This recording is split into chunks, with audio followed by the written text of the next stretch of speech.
esta modificación al artículo 4 de la Constitución, se habla de los cuidados paliativos hacia las personas que tengan una calidad de vida, una calidad digna de vida en una enfermedad ya avanzada, y después de la modificación a la Constitución, la cual ya fue aprobada por el Senado de la República por unanimidad.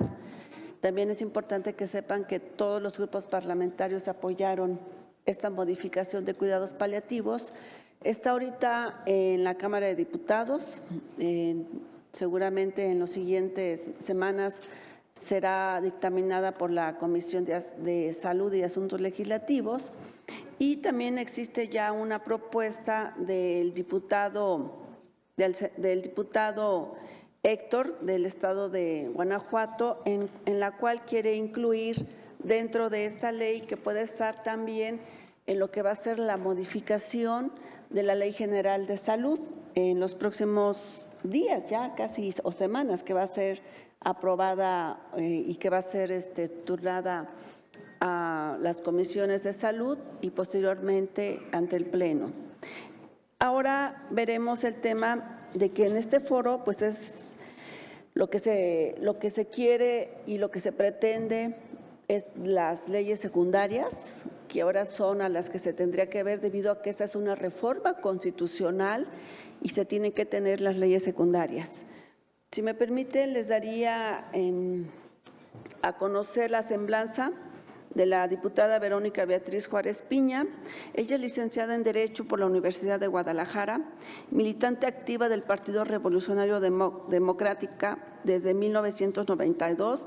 A lo largo de su trayectoria política ha desempeñado diversos cargos en este instituto político. Consejera nacional y estatal desde 1998, integrante del Servicio Electoral Nacional, secretaria de Asuntos Municipales, secretaria de Comunicación, Difusión y Propaganda, ambos del Comité Ejecutivo Nacional del Partido de la Revolución Democrática. Diputada federal por la Honorable Cámara de Diputados en la 62 legislatura, representando al estado de Jalisco. Cabe mencionar que la diputada Verónica Juárez se desempeñó como la mujer con mayor participación en el Congreso de la Unión. Presidente de la Comisión de Derechos de la Niñez, donde se desempeñó de manera comprometida, destacándose como una mujer aguerrida, sensible y defensora de los derechos de todas y todos, particularmente de las niñas, niños y adolescentes del país. Secretaria del Gobierno y Enlace Legislativo del Comité Ejecutivo Nacional y subsecretaria general del PRD Nacional. Actualmente diputada federal, integrante de la Comisión de Derechos de la Niñez y Adolescencia, Justicia y Puntos Constitucionales, y designada coordinadora del Grupo Parlamentario del PRD en la 64 legislatura de la Cámara de Diputados. Muchas gracias. Adelante. Muchas gracias, querida senadora. Saludo a todos con quienes ahora compartimos esta mesa y, por supuesto, a todas y todos ustedes que hoy hemos sido convocados para un tema trascendente. Sin lugar a dudas, considero que es un tema que debe de ser prioritario en las distintas agendas de los grupos parlamentarios de todos los partidos políticos. Y bueno, hemos escuchado aquí que desde que la Organización Mundial de la Salud impulsara los cuidados paliativos hace más de 2 décadas, un número creciente de gobiernos en los distintos continentes han adoptado políticas nacionales de cuidados paliativos. También hemos escuchado aquí que, no obstante, estas acciones gubernamentales no son considerados derechos de las y los ciudadanos y se vinculan únicamente a algunos padecimientos como el cáncer o el SIDA, lo cual reduce significativamente su impacto.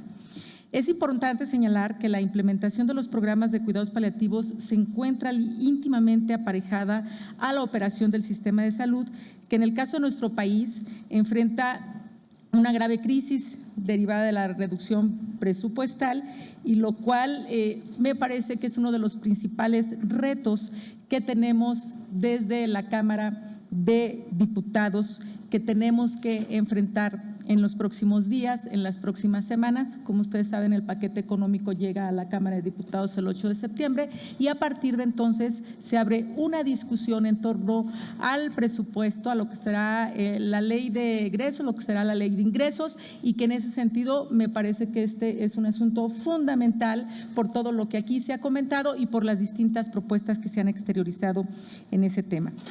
Es importante señalar, por otra parte, en consecuencia, que en comparación con países como España, que han adoptado políticas más amplias que incluyen a todos los pacientes aquejados de enfermedades potencialmente mortales, en nuestro país la implementación de programas de cuidados paliativos ha sido muy focalizada y en consecuencia pertenecemos al 85% de los países en el mundo que no hemos integrado servicios de cuidados paliativos en los sistemas de atención sanitaria, aunque contamos con algunos servicios de limitada accesibilidad. En este sentido, por ejemplo, la lucha por la legalización de la marihuana, que aquí ya también se ha venido comentando con fines medicinales, constituye y ha constituido un adalid precursor de estos cuidados, ya que el dolor es un síntoma muy frecuente en los pacientes que padecen enfermedades potencialmente mortales, pero que también hemos sido testigos a lo que se han venido enfrentando, es decir, una larga lucha, particularmente por quienes padecen y que tienen alguna necesidad en este sentido, y que a la hora de legislar nos hemos enfrentado con una serie de circunstancias en donde ahora vemos que a pesar de que se legisló en ese sentido con complicaciones y que es un debate que se venía dando desde años, ahora todavía quienes lo necesitan se tienen que enfrentar a un sinnúmero de barreras para poder acceder, por ejemplo, a los medicamentos, de tal suerte que todavía está pendiente el reglamento de la COFEPRIS en ese sentido, y que es algo lo que tenemos que estar insistiendo. Eso lo pongo como un ejemplo de todo a lo que nos enfrentamos, y también cuando se legisla, porque finalmente ahí quienes han estado muy latentemente también es las organizaciones de la sociedad civil y propiamente quienes están en esta trágica circunstancia. Bueno, adicionalmente debemos tomar en consideración que la mexicana es una sociedad cuyo perfil sociodemográfico se encuentra cambiando. Nos encontramos en el tránsito entre una sociedad cuyo bono demográfico hace algunos años se encontraba en la franja en la población entre los 15 y los 29 años, y ahora estamos en un envejecimiento progresivo, lo cual nos plantea también grandes retos debido a la alta prevalecencia de enfermedades crónicas y degenerativas. Es decir, debemos de tomar acciones de manera urgente para atenuar los efectos de esta situación en la actualidad y al mismo tiempo planear acciones preventivas que nos permitan asegurar una calidad de vida digna para todas y todos los mexicanos a futuro, lo cual nos obliga a abordarlo desde el punto de vista legislativo, de tal manera que la garantía de una vida y una muerte digna sean una realidad en nuestro país. De tal envergadura es la reforma constitucional que en breve estaremos discutiendo en la Cámara de Diputados y cuya legislación secundaria habremos de diseñar para abarcar con mayor amplitud toda la problemática que plantean los cuidados paliativos multidisciplinarios, es decir, la construcción de un sistema de atención de profesionales en la salud con competencias diferenciadas cuya existencia se justifica por la multidimensionalidad del ser humano al que atienden.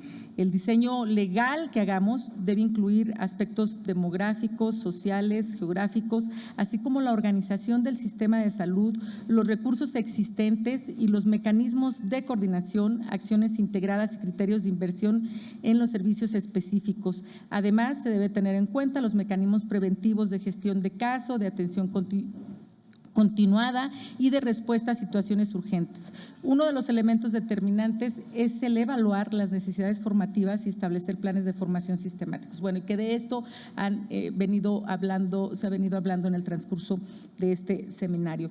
Debemos recordar, como se ha señalado, que estas enfermedades tienen un alto impacto económico en las familias. Esta situación nos obliga a atender las necesidades de atención domiciliar y medicamentos, desde a través de la construcción de programas presupuestales que les garanticen el acceso a los medicamentos, pero también desde la formación integral que quienes tendrán a su cargo la atención multidisciplinaria de estas personas, sea en la atención hospitalaria o en sus domicilios, porque hablamos de un proceso que a partir del diagnóstico de una enfermedad crónica debilitante o amenazante debe implementarse para garantizar al enfermo y su entorno familiar condiciones dignas para llegar al momento de su muerte y posteriormente el proceso de duelo. Es por ello que debe certificarse que estos cuidados sean cimentados con la participación de los pacientes y familiares, respetando sus creencias, pero proporcionándoles la información necesaria para tomar sus decisiones. Voy a tratar de hacer algunas conclusiones. Uno, es necesario destinar los fondos presupuestales indispensables que implican la capacitación de personal médico, de enfermería y trabajo social, la atención domiciliaria y la adaptación o construcción de los espacios hospitalarios, así como la compra de medicamentos especializados. Decía alguien aquí que lo que debemos de tener es y tener como una prioridad es el costo y no el ahorro. No podemos estar hablando de ahorros en todo lo que tiene que ver con la salud y de manera muy particular con quienes se encuentran en una situación más compleja y mucho más vulnerable. Por otra parte, se debe de garantizar el acceso a las y los ciudadanos a los equipos multidisciplinarios de cuidados paliativos, lo cual garantiza un sistema de apoyo y soporte para el paciente y la familia, generando una mayor seguridad y tranquilidad durante todo el proceso de muerte. La atención debe ser integral y expedita, de tal manera que no se encuentre afectada por la escasez de recursos, ya que los pronósticos de vida exigen una atención que no permite demoras. La aplicación del espectro de cuidados paliativos para todas las enfermedades crónicas que así lo requieran, así como también para todas las edades en las que se necesite, especialmente durante la infancia. Asimismo, debe garantizarse que tanto los enfermos como los familiares cuenten con todos los elementos y orientación que les permitan tomar decisiones informadas y respetando en todo momento los derechos de las y los enfermos. Otra conclusión es de que la preparación, la formación y capacitación continua de los equipos multidisciplinarios de cuidados paliativos que les permitan no solo atender a los enfermos de una manera integral, sino que les garanticen el desarrollo de su trabajo en las mejores condiciones. Es decir, debe de establecerse un contexto laboral en el cual no solo las y los enfermos tengan las mejores condiciones, sino que las y los trabajadores puedan acceder a un sistema continuo de capacitación y atención psicológica en virtud de sus actividades. Por ello es que las tareas legislativas que enfrentamos en primer término debemos de impulsar lo antes posible la aprobación de esta reforma constitucional en la Cámara de Diputados y exhortar para que a la brevedad los congresos de las entidades federativas cumplan con el proceso del constituyente permanente. Ustedes saben que cuando llegamos a una reforma constitucional debe de ser esta aprobada por la Cámara de Senadores, por la Cámara de Diputados, pero luego tiene que ir al Congreso, al constituyente permanente, que al menos el 50% más uno de los congresos locales también deben de aprobarlas. Entonces, todavía tenemos, me parece, que poner mucha atención y sobre todo por los debates que hay en torno al tema, los mitos que se pueden dar en cada una de las entidades federativas. Asimismo, durante la discusión del proyecto de presupuestos de egresos de la Federación, garantizar los recursos presupuestales suficientes y necesarios para que, cuando menos, que las unidades de atención de cuidados paliativos que se encuentran ya en operación lo sigan haciendo y proyectar un crecimiento de la población beneficiada.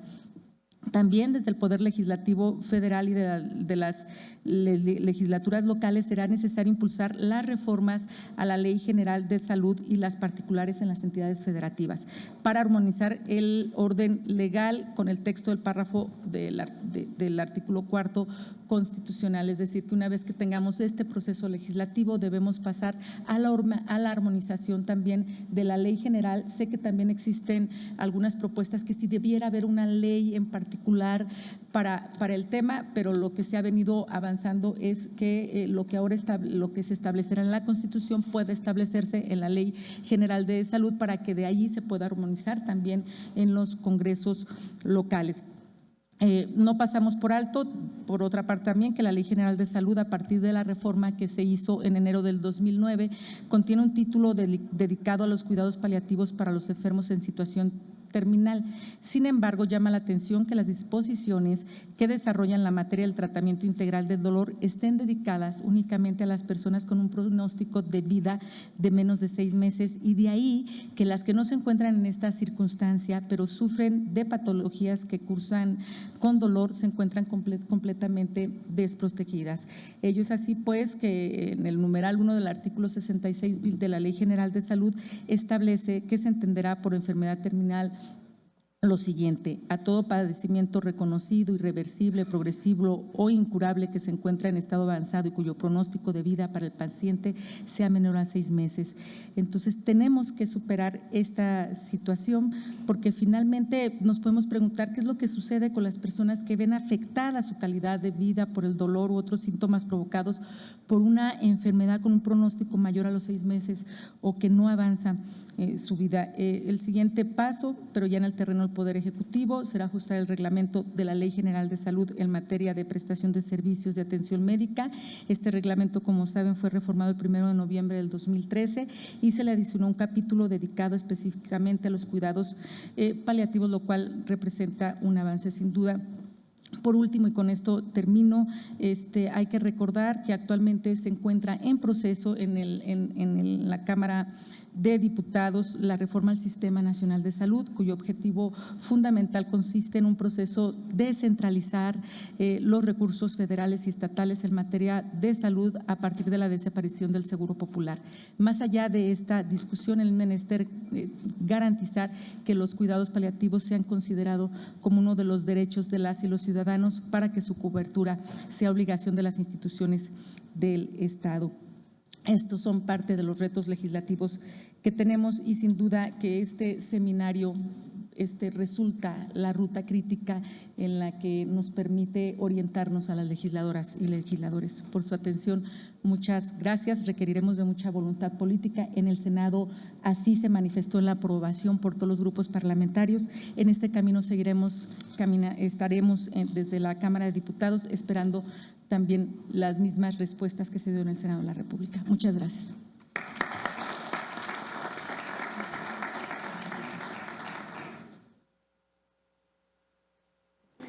Gracias.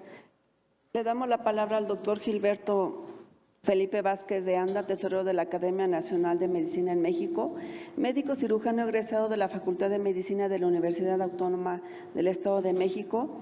Realizó la especialidad en Medicina del Enfermo en Estado crítico en el Hospital de Especialidades del Centro Médico Nacional del Siglo XXI del Instituto Mexicano del Seguro Social.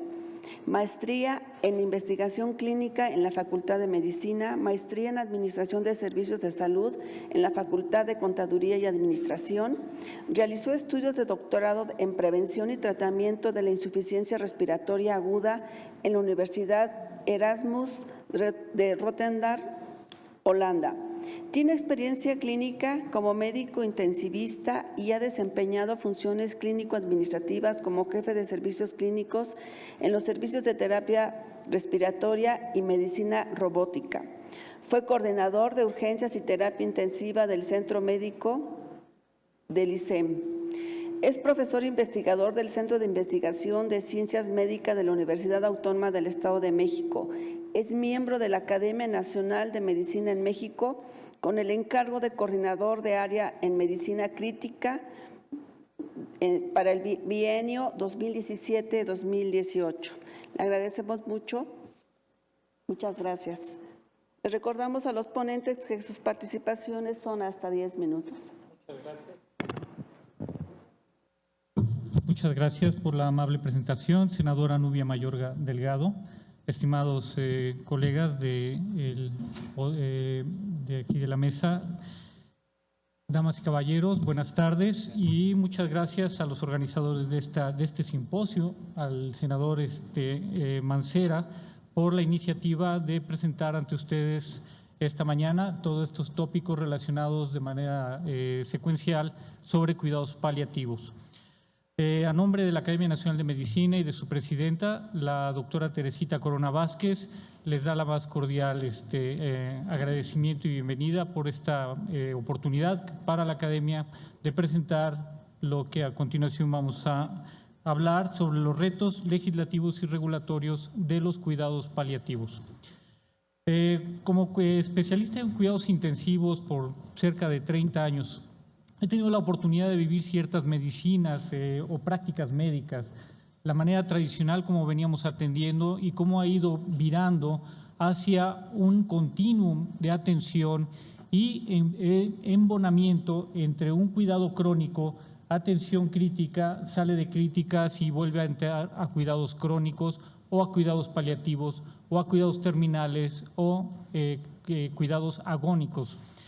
Terapia intensiva como especialidad definitivamente es la de mayor práctica en relación a lo que es vida y muerte de las personas de manera cotidiana. Todos los días estamos viviendo esta situación de la toma de decisiones en relación a dar ingreso a un paciente de terapia intensiva, dar ventilación mecánica, retirar ventilación mecánica, cuidado del dolor, decisiones al final de la vida, cuidado, malas noticias a los familiares, en fin, una serie de consideraciones éticas del diario. Esto más adelantito vamos a tocarlo en relación a lo que se considera el perfil del intensivista como parte también del equipo médico en cuidados paliativos. Tenemos esta triada de que son las enfermedades crónico-degenerativas y terminales por un lado, por el otro la necesidad de estas personas de recibir un cuidado médico, un cuidado de atención de su salud a sus necesidades de salud, y la tercera las situaciones de familia y regulatorias en cuanto a la sociedad. En esto la siguiente, por favor. Nuestro país ha tenido bastantes avances. Al catalogar a una persona en qué rubro se encuentra dentro de su estado de cronicidad de enfermedad y de requerimientos de atención, pues podemos tener que a los enfermos agudos graves, que si sobreviven a esta enfermedad aguda grave van a poder incluso pasar a un estado de cronicidad o de una situación terminal. Las enfermedades crónicas degenerativas que están teniendo un amplio desarrollo hoy en día y que incluye prácticamente lo que es el alcance o el rebase de la expectativa de vida de acuerdo a lo que se tenía expectado hace, por ejemplo, 50 años. La enfermedad incurable avanzada, que son prácticamente muchas enfermedades neurológicas y enfermedades también terminales con situaciones de cáncer principalmente, o enfermedades neurológicas terminales, enfermedades neuromusculares terminales. Y ese término de terminal está enfocado a los 6 meses que le quedan a un paciente de vida. Y la situación agónica en la cual la muerte es esperada en las próximas horas, en las cuales uno ya puede predecir y tomar pertinencia.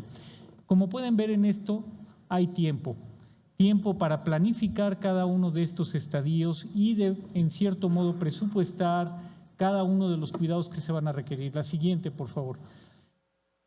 Esto es evidente, ya se ha hablado, que un buen número de pacientes que requieren de cuidados paliativos no los están recibiendo. Tampoco está llegando el acceso completo de medicamentos para aliviar el dolor y el sufrimiento, que hay niños que están también con esta condición que no reciben los cuidados y que, bueno, pues es la labor hoy en día de estos equipos de proporcionarlos. La siguiente, por favor. Tenemos entonces que ya se habló de la definición, pero voy a remarcar los puntos más importantes. Los cuidados paliativos son para mejorar la calidad de vida. El bien morir es parte de esto. Es quizá un objetivo, pero secundario. El primario es que mejore la calidad de vida, disminuya el sufrimiento y el dolor. En eso está enfocado. La siguiente, por favor. De tal manera que es un continuo. El paciente va a entrar, o los pacientes van a entrar en este estadio, pero siempre uno tiene que estar enfocado en lo que es la calidad de vida. Enfocado, en segundo lugar, que cuando entre en un estado de sufrimiento, cortarlo y proporcionarle los medios para que esto no se repita o se haga lo más distanciado posible. De esta manera nosotros tenemos como límite la muerte y continúa también un evento posterior a la muerte para la familia, que es los cuidados tanatológicos. No menciono mucho a la familia porque lo voy a tocar en el siguiente punto de lo que es el grupo o cómo está conformado la integridad de un paciente. La siguiente, por favor. De tal manera que en esta interacción vamos a ver que recomienda a la Organización Mundial de la Salud que debe haber la responsabilidad de los sistemas de salud en proporcionar cuidados paliativos, que ya estamos trabajando. Tenemos que ver los cuidados terminales, son un componente esencial de los cuidados paliativos, y tenemos que definir o tener este manejo de tratamiento al paciente y a la familia. La siguiente. Bien, esto que estamos nosotros realizando hoy en día también es una obediencia como país miembro de la Organización Mundial de la Salud. Aunque México se ha destacado y ha tenido un buen desempeño a través de la historia de aminorar el dolor con las clínicas del dolor que se tenían anteriormente, con todo el advenimiento de cuidados paliativos y ahora con la recomendación de la Organización Mundial de la Salud de proporcionar estos cuidados a toda la población y recomendar a sus países miembros que adquieran o que apliquen la resolución en la reunión realizada en el 2014, México se ha aplicado bastante puntual a este tipo de recomendación. La siguiente.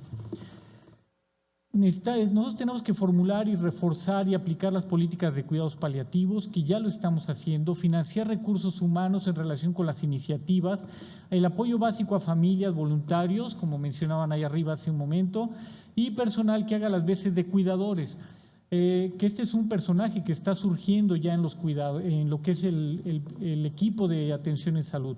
Programa de educación continua y formación de profesionales que también se ha aplicado bastante ya en México. Como pueden ver, del 2014 al 2019, en 5 años, se han dado pasos agigantados. La siguiente.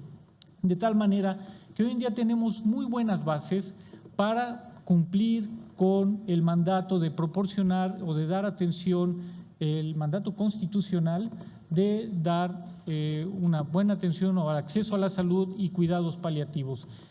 Vamos también a proveer alianzas entre el gobierno y la sociedad para proporcionar los cuidados paliativos, las personas especialistas y cuidadores, en fin. La siguiente, por favor.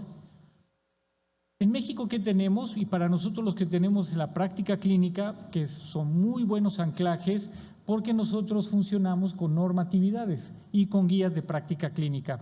Así que en México ya tenemos la Constitución, que nos abre esta puerta, o esta iniciativa de ley, que nos abre la puerta para proporcionar cuidados paliativos. Tenemos también la NOM mexicana para la atención de cuidados paliativos, y es algo muy extraño porque en México es la primera vez que sale una norma antes de que salga prácticamente la especialidad, cosa que nos da muchísima ventaja, porque ya tenemos las directrices para formular una muy buena continuo y una muy buena organización de cuidados paliativos. Tenemos también ya prácticamente las guías de trabajo, las actualizadas en el 2018, que nos van a puntualizar en qué consisten estos cuidados paliativos. La siguiente. De tal manera que es un concepto los cuidados paliativos. Prácticamente, como ya lo habían dicho en la mesa anterior, tiene que empezar este concepto en la mente de todo clínico, que en un momento dado su paciente va a requerir de cuidados especiales. Vamos a tener que ver la necesidad del paciente, de sus necesidades en cuestiones de salud, para mejorar su calidad de vida y su bienestar. Muy pegado a la dignidad humana, a sus derechos humanos. La siguiente. El campo de aplicación, pues para la Organización Mundial de la Salud debe ser obligada en todos los países, y en México va a ser obligada en todos los estados. La siguiente. Obstáculos, bueno, ya los estamos viendo ahorita y es motivo de este seminario y no vamos a tocar mucho al respecto, pero en ese sentido nosotros vamos teniendo un avance positivo en relación al abordaje de la problemática actual, tanto económica como de organización y legislativa. La siguiente. La siguiente. Esto es finalmente, en estos pocos segundos, es la dinámica de trabajo que va prácticamente del domicilio, salas de urgencias, ambulatorio y hospitalario. La atención en hospicios, que es un concepto que aún no asimilamos, y antes de tenerlo, me gustaría que se afinaran muy bien cada uno de los pasos en cada una de estas secciones en donde nosotros podremos proporcionar la atención. El cuidado en hospicios va a ser un tema futuro a desarrollar. Creo que con esto doy por terminado la presentación y nuevamente felicito al Senado por esta coyuntura en relación a la práctica de cuidados paliativos en México. Buenas tardes.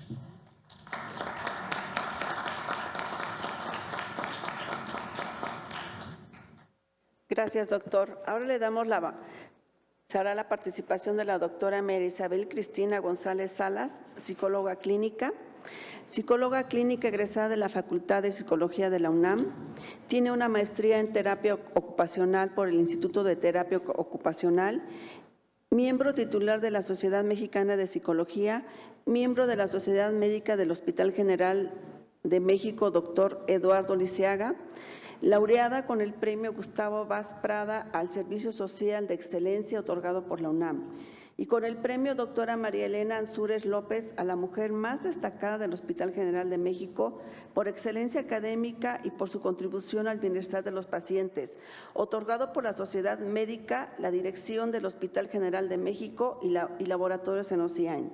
Actualmente se desempeña en el Hospital General de México, doctor Eduardo Lisiaga. Adelante.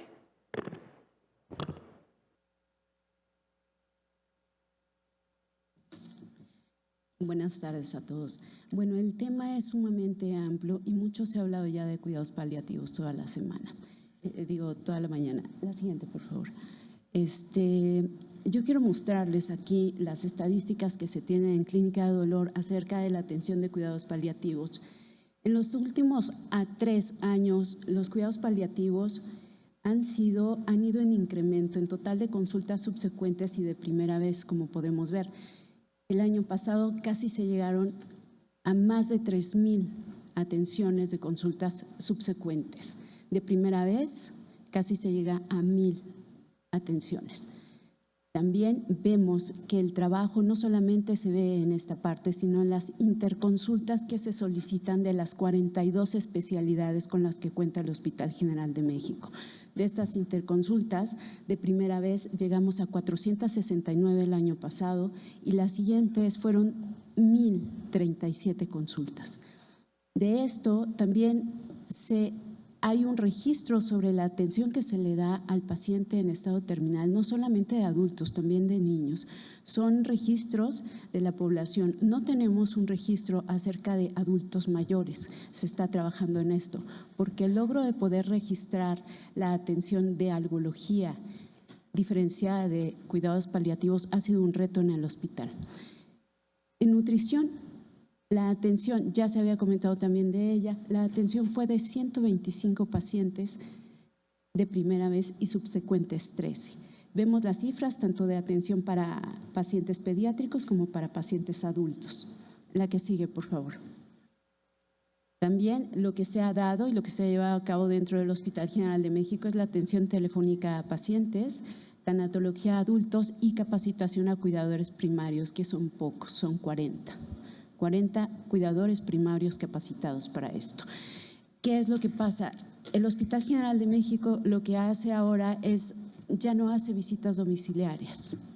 Se apoya del médico en tu casa, el programa del gobierno de la Ciudad de México, porque había muchos problemas con los materiales que nosotros requeríamos, ¿no? El coche, por ejemplo. Hubo un momento en que el coche se descompuso y todo el personal de salud tuvo que bajarse a empujar el coche. Los usuarios de drogas de la colonia que se encontraban en ese momento nos ayudaron a empujar el coche y alguno de ellos le llamó al mecánico de la colonia mientras se daba la atención al paciente que requería cuidados paliativos.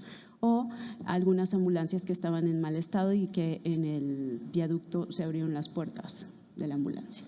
Entonces, situaciones donde no solamente se pone en riesgo la vida del personal de salud que se dedica a esta parte. La siguiente, por favor. ¿Qué es lo que pasa? Cuidados paliativos los lleva a la Clínica de Dolor, comandada por el doctor Miguel Jiménez Olvera, que todos ellos son paliativistas. Y aquí vamos a ver una cosa muy interesante. Son 1, 2, 3, 4, 5, 6, 7 personas que se dedican a cuidados paliativos. 2 de ellas cuidados paliativos pediátricos. Si se dan cuenta, son mujeres. Nuestra cultura en México es que la mujer cuida.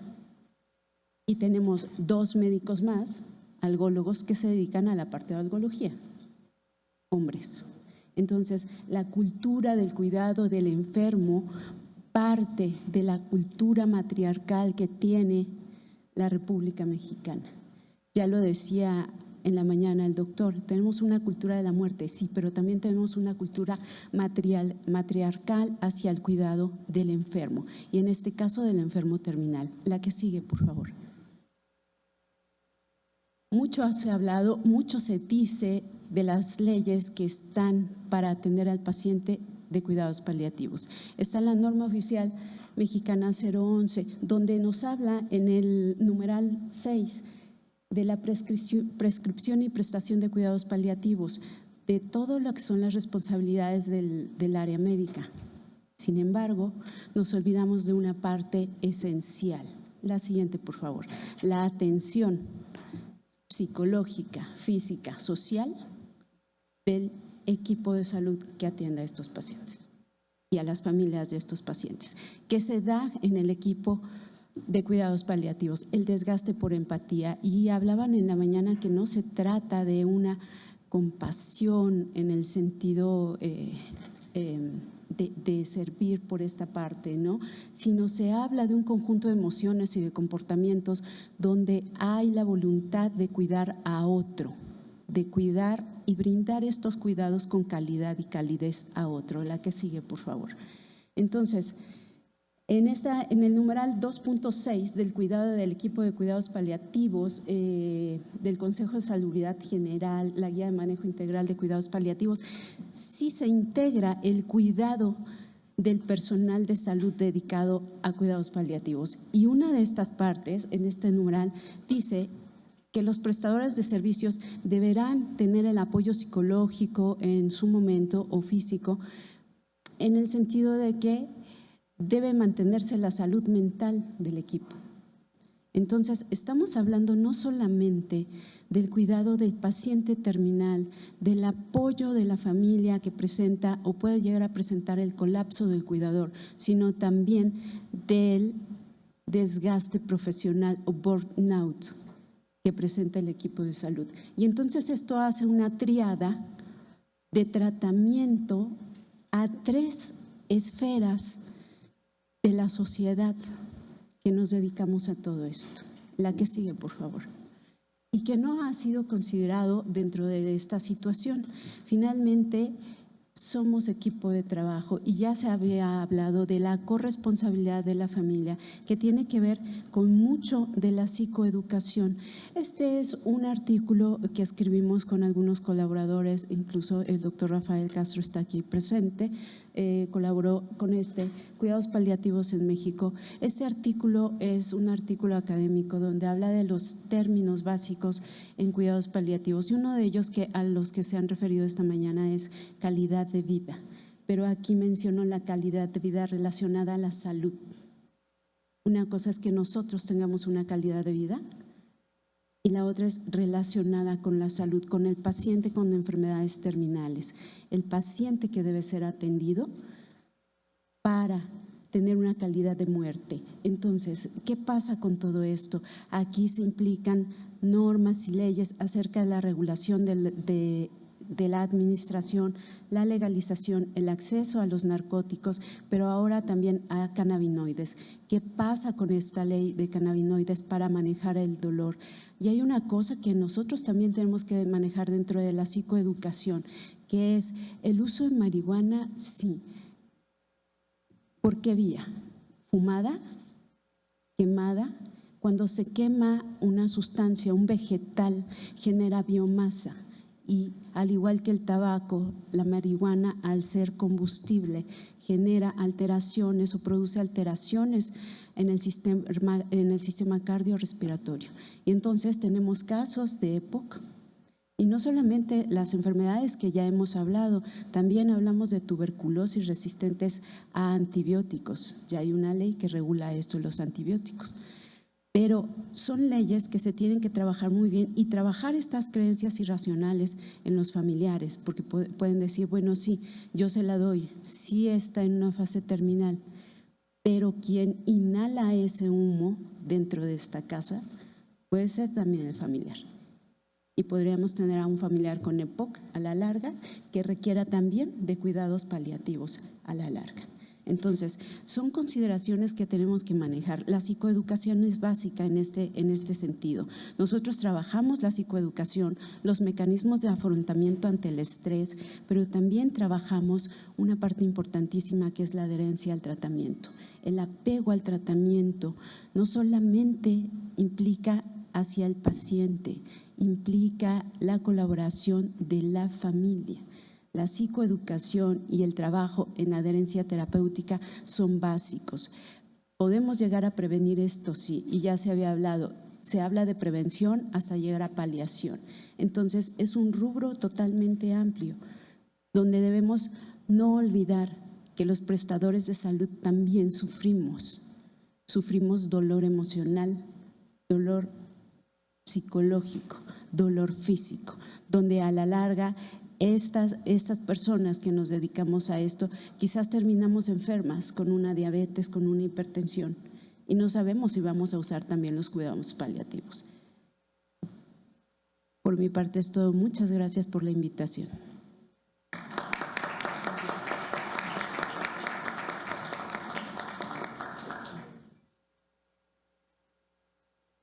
Gracias, doctora. Le damos la participación al doctor Alejandro Quiroz Hernández, jefe del Departamento de la Subdirección de Prevención y Protección a la Salud, egresado de la Universidad Veracruzana Jalapa, Veracruz, médico cirujano, maestría en Salud Pública por el Instituto de Ciencias y Estudios Superiores de Tamaulipas, jubilado del Instituto Mexicano del Seguro Social a partir de 2017, con los siguientes cargos: coordinador en Educación de Salud, coordinador de programas de primer nivel del Departamento de Supervisión y Asesoría, coordinador del programa de Departamento de Oportunidades y Proyectos Especiales, líder nacional de la Estrategia para la Prevención de la Violencia Obstétrica, líder nacional Estrategia Paliar 2016-2018. En este año se incorpora al ISSSTE en la Subdirección de Prevención y Protección a la Salud como jefe de departamento a cargo de PALIA-ISSSTE, Programa de Cuidados Paliativos. Adelante. Muchas gracias. Saludo afectuosamente a mis compañeros del presidium. Desde luego agradecemos la invitación que nos hace el Senado a través de la dirección normativa, que nuestro director está muy atento a lo que está sucediendo el día de hoy. Muy agradecido, senadora, por esta invitación y desde luego a través de la Subdirección de Prevención y Protección a la Salud, sumamente agradecidos el que nos den la palabra en este tan importante foro. En mi caso, haciendo seguimiento al tema que nos ocupa en esta mesa, retos legislativos y regulatorios, quisiera compartirles a todos ustedes lo que se ha hecho y en cierta manera creo que para que los retos legislativos y regulatorios se cumplan tienen que ser incluyentes. Y hablar de cuidados paliativos, hablamos de un todo, o sea, no es solo dolor, como ya se ha dicho en los ponentes anteriores.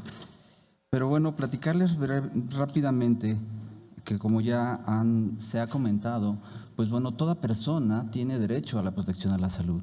¿Me dan la siguiente, de favor? No vamos a leer lo que ya se ha comentado, pero sí es importante, como se ha dicho, que quede claro lo que estamos entonces tratando de hacer. Los cuidados paliativos, desde luego que, como dice el doctor, mejoran la calidad de vida de los pacientes que enfrentan problemas asociados a las enfermedades que amenazan la vida y a las familias. Se ha comentado también mucho ya acerca… ¿Me dan la siguiente, de favor? Bien, ¿qué nos lleva a esto? Escuchando las estadísticas, por ahí decían, oye, suena alarmante todo lo que está sucediendo alrededor de cuidados paliativos. Y sí que es alarmante, ¿no? Si nos vamos, en este caso, con este dato que se obtiene a través de un diagnóstico que, de acuerdo a los cálculos señalados en la guía para establecer programas eficaces en cuidados paliativos de la Organización Mundial de la Salud, se sabe que el 80% de las defunciones requieren de cuidados paliativos. Y si nos vamos a un dato más, en el caso del ISSSTE, cuando llegamos hicimos un diagnóstico muy completo, que bueno, no es el tema de hoy, pero que sí nos percatamos, más de 30,000 pacientes o defunciones requieren o han requerido de cuidados paliativos. La pregunta es, ¿qué se ha hecho con estos pacientes? Y en nuestro país, ¿qué estamos haciendo con ellos? Hay que compartirles, en este caso, que en el ISSSTE actualmente contamos con 26 centros en los cuales se están otorgando cuidados paliativos a través de clínicas del dolor o de compañeros que son especialistas y que se han formado y que por la parte humana, sin que sean normados o las plazas requeridas o los servicios sean oficiales, están otorgando los cuidados paliativos. Lo que sí se observa es que, bueno, estamos con mucha batería y con mucha personal en el segundo y tercer nivel. La pregunta es qué está pasando en el primer nivel, ¿no? Por ello, nosotros aquí en ISSSTE lanzamos, ¿me das la siguiente, de favor? Lo que es el modelo de atención a lo que le denominamos paliativista. Este programa que va enfocado y que considera de manera incluyente todo lo que sucede desde las viviendas, desde los usuarios, a lo que en cierta manera llegan al primer nivel, se identifican, se diagnostica, se canaliza a segundo nivel, si lo requiere y así lo dice el experto, se envía a tercer nivel. En el ISSSTE estamos y vamos a procurar sistematizar este sistema, incluyendo lo que son el sistema de referencia y contrarreferencia, que también es una debilidad que hemos notado en el sector salud. Y de una u otra forma, puntualizar lo que en algún momento llegamos a trabajar con el Instituto Nacional de Cancerología, en el cual los pacientes que ya son manejados en tercer nivel, que ya no hay un tratamiento que ofrecerles, 8 de cada 10 de ellos deciden irse a su casa. Si bien hay muchos que sí dicen yo me quedo en el hospital, pero 8 de cada 10 dicen, ¿sabe qué? Yo me voy a mi casa. Y luego viene lo drástico, ¿qué va a pasar con ellos allá en su domicilio? Entonces, la capacidad de atención que tenemos en nuestro país ya ha sido rebasada, pero algo muy importante que estamos tratando de hacer es que del tercer nivel, cuando se haga una contrarreferencia al primer nivel y llegue el paciente a su vivienda, exista un médico, un equipo básico, por llamarle médico-enfermera, que esté capacitado, sensibilizado y que pueda dar seguimiento a las instrucciones que el tercer nivel nos está dando, lo cual actualmente en una estrategia que tuve el privilegio de dirigir en el medio rural, en lo que fue IMSS Bienestar, antes Prospera, hoy se denomina IMSS Bienestar, compartirles que en ese programa se trabajó con 13 millones de mexicanos, de los más pobres, sin seguridad social, y que se capacitó y sensibilizó al médico y enfermera de aquellos lugares tan lejanos, los cuales hicieron contacto con tercer nivel y le dimos seguimiento a los pacientes. ¿Me dan la siguiente, de favor? Bien, en Paliativiste, ¿qué queremos hacer? Bueno, pues vamos a trabajar, si hablábamos de una mesa de 3 patas, bueno, pues vamos a decir que una de ellas que es muy fuerte sería la gestión. Y la gestión que tiene que estar muy dirigida a, desde luego, estar encima, insistiendo en cuanto a los recursos financieros. Ya fue muy comentado el tema. Otra sería la atención, que tenemos que dirigirla a través de protocolos de cuidados paliativos en las unidades médicas en los 3 niveles y que de una u otra manera también se tome en cuenta la parte holística. Cuando hablemos de el paciente en su domicilio, habrá que ver que nuestros profesionales de la salud respeten esa parte holística. También, desde luego, tenemos que sistematizar la atención del olor en nuestras unidades desde el primero hasta el tercer nivel. Tenemos desafortunadamente médicos que no saben hacer clínica del dolor, y si no saben hacer esto, entonces ellos no pueden manejar el dolor, y por ello entonces tenemos muchísimas complicaciones, ¿no? Y pacientes que llegan y tienen muchos años diciendo, doctor, ¿sabe qué? Tengo mucho dolor, y aún así sigue persistiendo la respuesta que por ahí muchos escuchamos con nuestros familiares, en donde el médico le dice al familiar o al paciente, pues ¿sabes qué? Es que es normal que tengas dolor, eres diabético, tienes cuántos años y no te cuidas. Y entonces eso, la verdad es, hay que quitar todo eso y hay que tratar de seguir capacitando y sensibilizando al personal. Tenemos que trabajar en cuanto al enfoque social y participación comunitaria basado en la atención primaria, empoderando desde luego al paciente y también desde luego a los familiares. Los cuidados paliativos tendrán éxito y los que hemos intentado hacerlo hasta la vivienda, nos hemos percatado que los cuidados paliativos sí tienen éxito cuando en verdad el familiar participa y se le empodera y se le capacita y se le da seguimiento y se le acompaña. Cuando es eso, en verdad hay cambios importantísimos. Eso es muy importante. Otra de los pilares importantes para lo que es paliativista es la enseñanza, y ya fue muy comentado, la formación de los profesionales. Pero sí es importante el hecho de que tengamos que crear programas de capacitación, pero que lleven inmersa la palabra sensibilización. O sea, esto es, voy a capacitar al personal médico, al núcleo básico, médico-enfermera, lo voy a sensibilizar para que él en verdad tenga la fortaleza y la estrategia de poder darle seguimiento con el apoyo de segundo y tercer nivel. O sea, el paciente nunca debe de estar solo allá en su vivienda. Entre todos tendríamos que hacer este trabajo y lo hemos ya logrado hacer en muchos de los lugares más apartados de nuestro país. Una parte importante es la investigación traslacional. Es importante que llevemos todo lo que aprendemos en cuanto a estudios de investigación a lo que es la atención primaria, llevárnosla hasta allá. Y también es importante tomar en cuenta que hay que enseñar, o no, más bien en las sedes formadoras, y hay que seguir insistiendo con los profesionales de la salud, que tenemos que transitar del curar al cuidar. Eso es bien importante. Rápidamente, ¿me dan la siguiente, de favor? Hablaremos de algunas razones por las cuales paliativista va a existir próximamente, y ya está, pero bueno, en el primer nivel. Razones tan importantes como las que aquí se observan. El dolor crónico, ya nos dimos cuenta que es un problema de salud en nuestro país y que su repercusión afecta la calidad de vida. Lo que es la infravaloración del dolor, en donde, bueno, tenemos que ver a través de síntomas asociados, dar seguimiento adecuado a los pacientes. Nunca como antes hemos tenido una batería tan completa de medicamentos, pero sí hay algunas carencias que tenemos que unificar o ver cómo en la parte de presupuesto se logra etiquetar para que entonces de verdad sí llegue, ¿no?, dentro del sector salud. Quitar la afirmación desalmada, que ya todos, ya lo comenté, desalmada, de que ya no sé nada se puede hacer.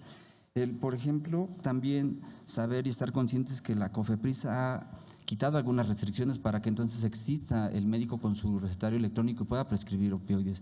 Y empezamos a empujar a la industria farmacéutica para que lo haya, pero también los tomadores de decisiones tendrán que participar en ello, en su agenda política, para que también veamos qué va a suceder con la deficiencia y carencia de morfina, por ejemplo, ¿no?, tantos opioides. Bien, rápidamente, si me pasan la siguiente, este es un ejemplo del cómo trabajamos en el medio rural. Se capacitó a través de un programa ya establecido en nuestro país, no tuvimos que buscar en otro lado. La Dirección General de Calidad de Educación en Salud tiene establecido un programa, nos fuimos con ese programa, capacitamos de esa manera a los médicos, enfermeras y otros profesionales de la salud, que fue equipos multidisciplinarios. ¿Me dan la siguiente? En primer nivel, este fue en segundo nivel. La tercera, por favor, la siguiente. Y este es el resultado de lo que fue cuando capacitamos. Obtuvimos estos datos que quizás sean mínimos, pero son muy valiosos.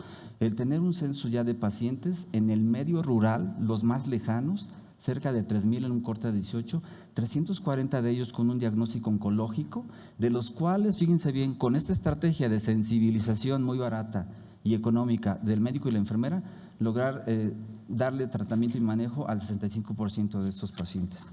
Me robaré un minuto más, con perdón de mis compañeros, para llegar, ¿me dan la siguiente?, a los retos que entonces queremos compartir con ustedes de una u otra forma. Muchos de ellos ya fueron comentados, pero es importante insistir, hay que seguir haciendo ruido, dice mi maestro mío.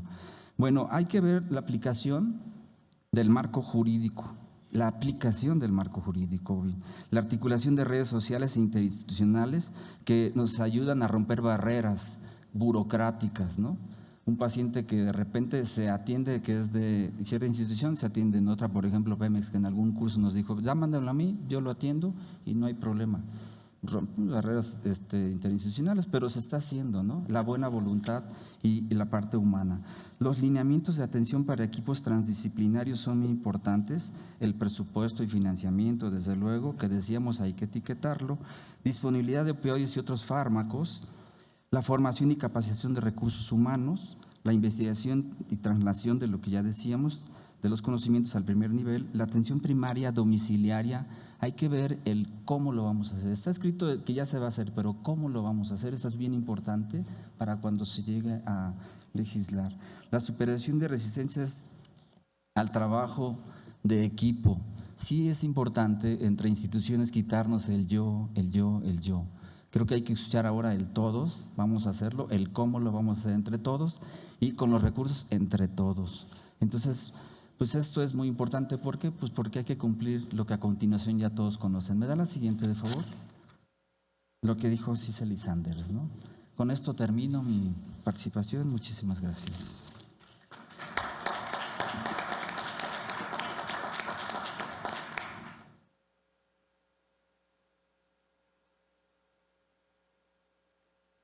Muchas gracias. Le damos la palabra en este momento al doctor Roberto Arzaba Ramos, director de Acceso y Asuntos Públicos de los Laboratorios Grutenam de México, SADCB. Maestría en Alta Dirección de la UNAM, maestría en Ciencias del Instituto Politécnico Nacional, licenciatura en Química Clínica, Universidad Veracruzana, diplomado en Farmacoeconomía del Instituto de Investigación Clínica y Sanitaria, diplomado en Lobbying, Negocios, Política de la Universidad Iberoamericana. Su experiencia, más de 20 años en el sector farmacéutico, desempeñándose en las áreas de dolor, oncología, hepatología y endocrinología. En los últimos 6 años se ha realizado un trabajo colaborativo con diversas instituciones públicas y privadas en materia de cuidados paliativos. Actualmente está desarrollando su tesis para obtener el grado de maestría de la UNAM con el tema de implementación de las clínicas de cuidados paliativos. Muchas gracias. Muchas gracias. Muchas gracias, senadora. Agradezco a todos su atención y es un honor estar en este espacio. Y pues también el tema de cuando uno empieza a conocer un poco lo que son los cuidados paliativos y su impacto en la sociedad, es muy estimulante y no puede uno después dejarlo. No solamente por la cuestión del apoyo al paciente, sino también el espíritu de solidaridad que se genera y que dices, bueno, realmente no necesitas muchos recursos, ya los recursos están, hay que nada más que canalizarlos. Ahora, en nuestro país, en los últimos 20 años, se han incorporado un marco legal y regulatorio, diversas iniciativas, con este noble propósito de aliviar el dolor e incorporar los cuidados paliativos en nuestra sociedad y en nuestro sistema de salud, que obviamente buscan que impidan que más de 200,000 mexicanos mueran en medio de un dolor intenso. Esta parte de los cuidados paliativos, cuando se aplican bien, hay un resultado no solamente económico, sino también en la vida del paciente, que muchas veces, bien manejado, puede vivir hasta más del tiempo esperado. Entonces, ¿qué ha sucedido? Bueno, que el espacio temporal entre las diversas modificaciones y adiciones ha sido muchas veces prolongado y hoy tenemos una situación que requiere la armonización, modernización y el llenado de vacíos existentes en leyes, normativas y guías. Tenemos que hacer que los procesos fluyan de una manera ágil que permita que los pacientes en cualquier punto del país tengan disponibilidad y acceso a los medicamentos para disminuir y controlar el dolor, así como otros síntomas. Esto muchas veces impide, cuando el paciente no tiene acceso o disponibilidad de los medicamentos, que puedan vivir con dignidad sus últimos días o los meses o años que estén en este mundo, pero también inevitablemente llega a impactar fuertemente a su familia, a la sociedad y a los sistemas de salud. En el caso de tratamiento del dolor, tenemos una deficiencia en cobertura de morfina o sus equivalentes aproximadamente en un 64%. ¿Esto qué significa? no solamente que el 64% de los pacientes no reciban, sino que el paciente que muchas veces llega a recibir tratamiento con opioides opiáceos es subdosificado, realmente recibe como un 32-30% de la dosis necesaria. Ahora, otro ejemplo de las lagunas referidas es el hecho de que no se han realizado modificaciones en el reglamento de insumos para la salud, de modo que se pudiera facilitar el acceso expedito a los medicamentos controlados. La normatividad vigente requiere mayor armonización y ser menos restrictiva, pero claro, siempre cumpliendo con los tratados internacionales relativos al apego regulatorio. Un dato impactante es que en nuestro país solamente hay disponibilidad de opiáceos u opioides en 110 farmacias de 30,000 farmacias que existen en el país. Entonces, ¿qué significa? Que en estados, por ejemplo, como mi estado que es Veracruz, realmente un estado muy grande, con muchas ciudades, pero que hay nada más 1 o 2 farmacias en todo el estado que tienen disponibilidad de estos medicamentos. ¿Qué sucede con quien llega a requerirlo? Pues que se tiene que, ahora es que aguantar o que si tiene las posibilidades económicas, algún familiar irlo a buscar a otra parte del país. Otro aspecto a considerar, y me da mucho gusto también que esté aquí la diputada Juárez Piña, ahora que también van a estar revisando la nueva ley de cuidados paliativos, es que hay que mejorar las reglas generales para el trámite del recetario especial electrónico para medicamentos de fracción tipo 1, que está dentro del artículo 226 de la Ley General de Salud. Hay que revisar también los acuerdos de los trámites y servicios dentro del marco de la Ley General de Mejora Regulatoria. ¿Esto por qué? Porque hay varios aspectos que contiene esta ley que impactan directamente en la accesibilidad de los medicamentos. Ya no hablamos de la parte educativa o de las instalaciones, sino simple y sencillamente cuando ya el paciente llega a tener un diagnóstico, un buen manejo y tratamiento prescrito, hay problemas para que pueda alcanzarlos. Por otra parte, el artículo 227 debiera también modificarse de tal modo que facilite la comercialización de los medicamentos controlados sin que requieran autorización especial, pero otra vez señalando que siempre y cuando se apegue a los reglamentos y normas oficiales mexicanas, las cuales pueden modificarse o crearse nuevas, pero que respeten también los acuerdos a los cuales México está obligado internacionalmente. Todo lo anterior con el objetivo de hacer efectiva la disponibilidad y el acceso de los medicamentos controlados.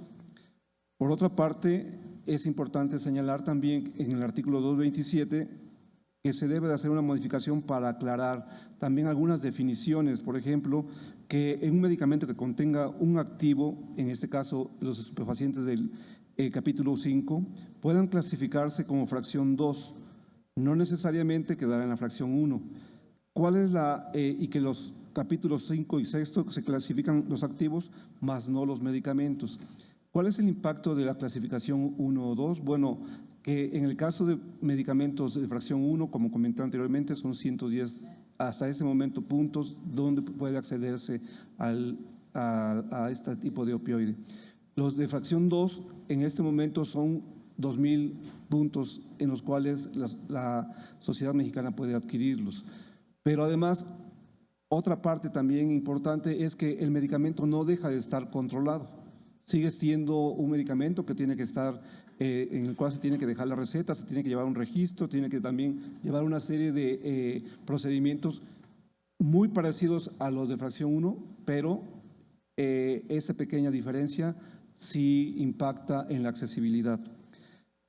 Por otra parte, recomendamos también colocar en el artículo 241, capítulo 5, el artículo 241 bis, por así decirlo, que indique que los medicamentos que contienen estupefacientes podrán ser clasificados en fracción 2, como comenté, tienen un buen nivel de control, siempre y cuando se encuentren en la lista de los medicamentos que se pueden considerar como paliativos y que su eficiencia y seguridad sea demostrada por medio de medicina basada en evidencia. Por otra parte, la farmacopea mexicana es otro ejemplo a revisar profundamente desde el punto de vista de su operabilidad. Analizar qué tanto facilita o restringe que los pacientes tengan acceso a los medicamentos controlados, ya que contiene un apartado que impone restricciones a diversos actores, incluyendo médicos, servicios de salud, farmacias y fabricantes. Y por último, hay que tener en mente que ante este tipo de oportunidades que nos da la vida de impactar positivamente en la salud de los mexicanos, no caer en la tentación de sobreregular alguna parte o la totalidad de la ruta de acceso a los medicamentos, es decir, desde la fabricación hasta la entrega del medicamento al paciente, para hacer realmente posible que tengamos un México sin dolor. Muy amables, muchas gracias.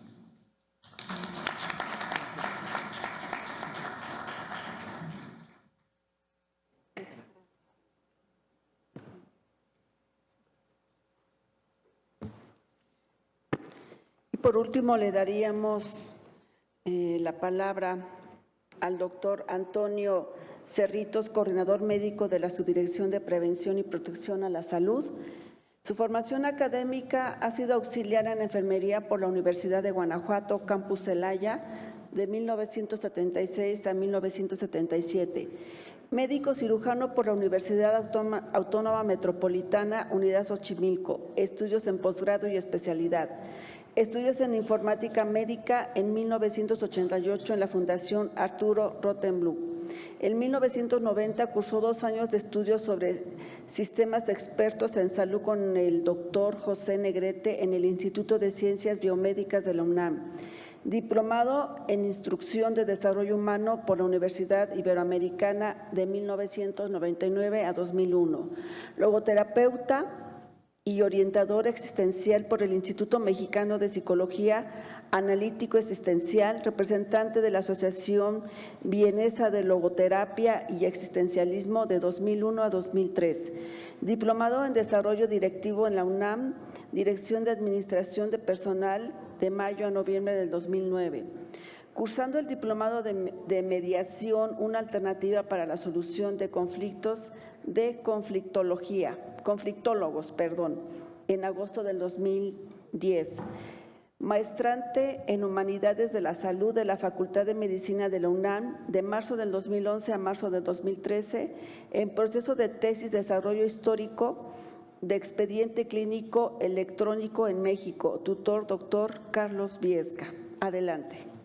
Muchas gracias, senadora. Buenas tardes a todos. Ya con esto concluimos esta jornada. Voy a ser breve, no voy a repetir lo que ya se ha dicho, pero sí quiero dar las gracias al Senado y felicitar al senador Mancera, porque esto realmente es un hito en nuestro país y es un soporte necesario para tener la legislación requerida. Personalmente me congratulo por estar acá y también a todos los que estamos, porque de alguna manera todos pretendemos vencer al dolor. El tema que yo voy a desarrollar es el dolor espiritual, la contención con el sufrimiento espiritual. Felicito a los que ya han hecho una realidad en sus estados, que nos vinieron a decir cómo lo están haciendo, y muy honrado de estar aquí en este foro. Soy nuevo en esta materia, pero soy viejo en las cuestiones espirituales. La siguiente, esta está bien, perdónenme. Ya saben que se dice que somos cuerpo, mente y espíritu. Sin embargo, hay una especificidad en la guía que elaboró el Consejo de Salubridad General, y ahí menciona 5 dimensiones del ser humano, que ya todos conocemos. La dimensión corpórea, el cuerpo; la dimensión intelectual, la mente; la dimensión emocional; la dimensión relacional y la espiritual. Menciona estas esferas, estas dimensiones, y mandata tanto su evaluación como su atención.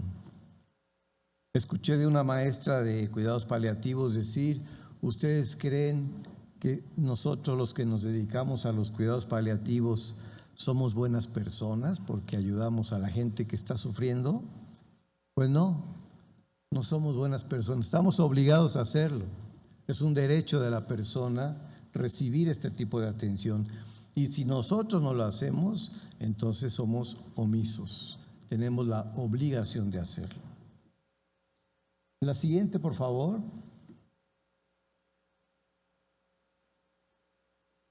Lo espiritual es inherente al ser humano. Sin embargo, es un poco conceptualmente, se dificulta en ocasiones asirlo, ¿no es cierto? Pero es muy sencillo entrar en contacto con lo espiritual, con lo trascendente que somos los seres humanos. Hay 3 formas de hacerlo. Rápidamente lo menciono. La primera es la introspección. Vamos a decir, mirar para adentro, visualizarse, meditar, entrar en contacto conmigo, saber quién soy, a qué vine a este planeta, cuál es realmente mi propósito vital. Cuando yo me muera, ¿qué va a pasar? ¿Se van a olvidar? ¿Dejo algún legado? Esta pequeña introspección que uno puede hacer, lo puede uno hacer en cualquier momento y en cualquier lugar. Si me apuran tantito, ahorita uno cierra los ojos, respira 3 veces y ya está en contacto con uno. La segunda forma de entrar en contacto con lo espiritual es lo relacional. Cuando yo tengo un movimiento compasivo, cuando yo veo que el otro sufre y entonces me mueve algo y tiendo a ver si puedo colaborar de alguna manera. Y el tercer movimiento que uno puede hacer para entrar en contacto con lo espiritual, con lo trascendente, es la oración, es platicar con Dios, con el Dios que uno crea o con la fuerza cósmica o con lo que ustedes me digan en lo que creen que es lo trascendente. Rezar cuando es una fórmula de alguna religión. Orar cuando es algo que yo hago con Dios. Podríamos ahí abarcar, visualizar lo espiritual. La guía también dice cuáles son las necesidades espirituales que todas las personas tenemos. Una es ser reconocido como persona. A nadie le gusta que lo ningunen, como se dice, o que uno no sea nadie, vamos. Me acuerdo de Galeano, el gran Galeano, que tiene una poesía maravillosa que se llama Los Nadies. A nadie le gusta ser nadie. Otra necesidad, ya se había comentado también, y es volver a leer la vida. Uno tiene necesidad de que alguien le escuche el balance que uno hace de lo que ha hecho con su vida. Otra necesidad espiritual, encontrar sentido a mi vida. ¿A qué vine? ¿Cuál es mi legado? ¿Cuál es mi misión personal en la vida? ¿Para qué hago todo lo que hago? ¿Qué sentido tiene? Una cuarta necesidad muy importante es liberarse de la culpa, perdonarse, expiar los errores. Más adelante lo vamos a ver con detalle.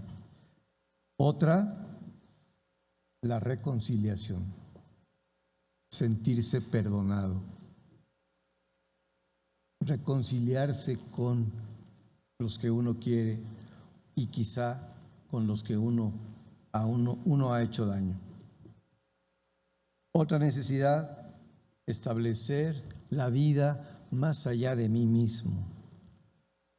más allá del final de mi vida, abrirme a una visión, a una cosmovisión trascendente. Esto debe tener algún sentido. Otra más, la concepción de un más allá. Cuando uno siente la proximidad del fin de la vida de uno, le da un nuevo sentido a la temporalidad. El problema aquí es que uno no sabe cuándo se va a morir. Entonces, si no lo hace uno ahorita, quién sabe si lo puede hacer. Una más es una necesidad que se llama de auténtica esperanza. Esperar que la cosa mejore, esperar que no sufra mi ser querido, esperar que no me duela tanto o que no me duela. Y una cosa muy importante que personalmente me mueve y que es la indiferencia cuando viene la hora de la muerte. Muchas personas, por desgracia, mueren solas, mueren en la calle.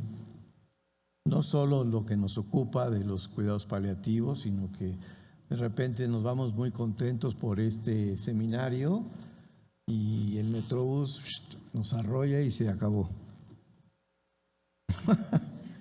¿No es cierto?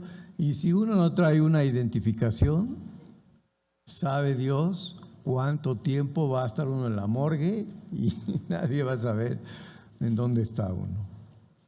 Entonces eso causa sufrimiento, causa dolor, el hecho de que cómo me voy a morir. Otra más es poder expresar sentimientos religiosos. Sí, yo oro con Dios, pero si yo tengo una religión, la que sea, también quiero expresarla. Y quiero que esté el padre, o el pastor, o el monje, o quien me digan, ¿no es cierto? Y la 10ª necesidad espiritual, de amar y ser amado, de dar y recibir. Siguiente, por favor.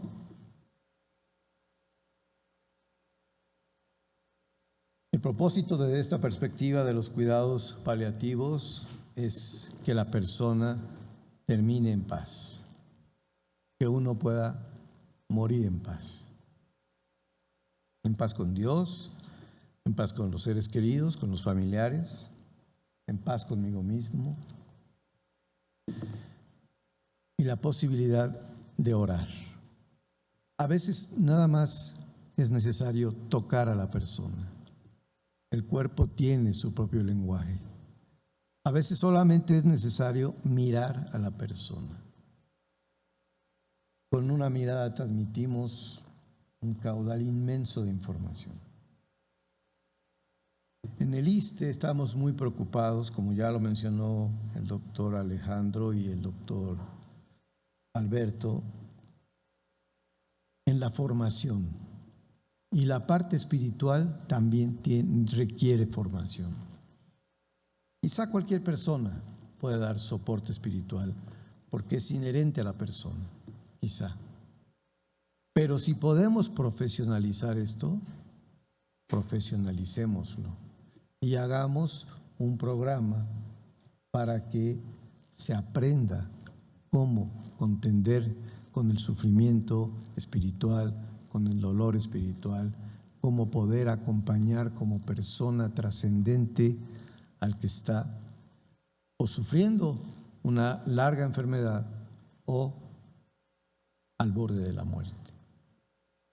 Se dice que uno quizá no fue dueño de su nacimiento, pero ojalá sí pueda ser dueño de su muerte. Muchas gracias.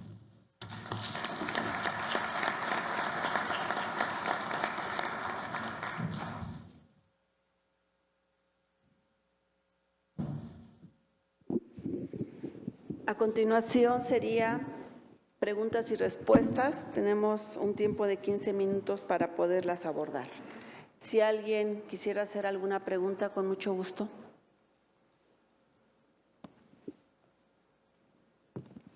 ¿Quién dice sí? Acá. Si pasan el micrófono, por favor.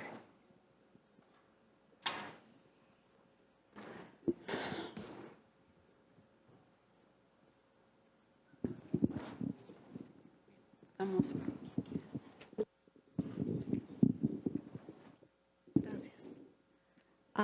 Buenas tardes, soy Elisa Núñez. Tengo algunas preguntas en relación a la regulación y acceso a cuidados paliativos y algunos medicamentos que se usan en estos cuidados paliativos. La primera es, el primer ponente, perdón, no recuerdo el nombre, empezó con la definición de enfermedades terminales y especificó que se considera un pronóstico de vida de 6 meses. La Ley General de Salud considera que se debe dar cuidados paliativos a los pacientes con enfermedades terminales y con un pronóstico de vida de 6 meses. Mi pregunta es si la nueva reforma ya considera que la visión más internacional que, por ejemplo, tiene la Organización Mundial de la Salud, que considera pertinente incluir otras enfermedades que tal vez tienen un decaimiento más largo y que también necesitan cuidados paliativos, aun cuando no son terminales y aun cuando el pronóstico de vida no es de 6 meses. Esa es una pregunta, si la nueva reforma está considerando esa visión más internacional. Otra pregunta es con respecto al acceso de algunos medicamentos como los analgésicos opioides. Ya ha habido muchos avances para tratar de dar servicio a los pacientes en el domicilio y uno de los problemas regulatorios que sigue habiendo es que los médicos no están permitidos para portar, por ejemplo, los opioides para atender a los pacientes terminales en sus casas. No sé si esto, ahorita que están, modificando estas regulaciones, tienen en mente discutir esa regulación, por ejemplo. Y finalmente, algo que quisiera que me ayudaran a aclarar es, se sabe que han reportado que el precio al que México compra la morfina puede ser hasta 3 veces más caro con respecto a otros países que consiguen precios más competitivos. En esta parte, ¿quién puede intervenir y cómo? Le damos la palabra a la diputada Verónica y no sé si alguien quiera comentar acerca de los medicamentos. Sí, doctor. Gracias. Bueno, sí. Cuando mencionábamos esto es de que así está establecido actualmente y me parece que ahora que vamos a tener que aprobar este dictamen en el marco constitucional, debemos de aprovechar ahora que se va a hacer la armonización correspondiente, que también pueda ser superada en términos de que no solamente debe de considerarse como ahora lo establece ya la propia ley. Me parece que tenemos que ampliarlo y no solamente esto, sino que también algunas otras propuestas que pueden ser complementarias o pueden ser retomadas para que de manera integral cumplamos finalmente con el objetivo. Con respecto al precio de la morfina, en este caso que comentaba la doctora Allende, que tenía la inyectable principalmente, es una situación donde incluso también ya ha habido negociaciones con por parte de COFEPRIS o algunas autoridades de la Secretaría de Salud buscando precisamente la negociación para la disminución del precio y la accesibilidad. En México hay quien tiene también la fabricación de morfina o en este caso la comercialización a través de algunas empresas nacionales que yo considero que también están ya conscientes de este tema y esperamos que bajo un acuerdo con la autoridad federal se logre este control de precio.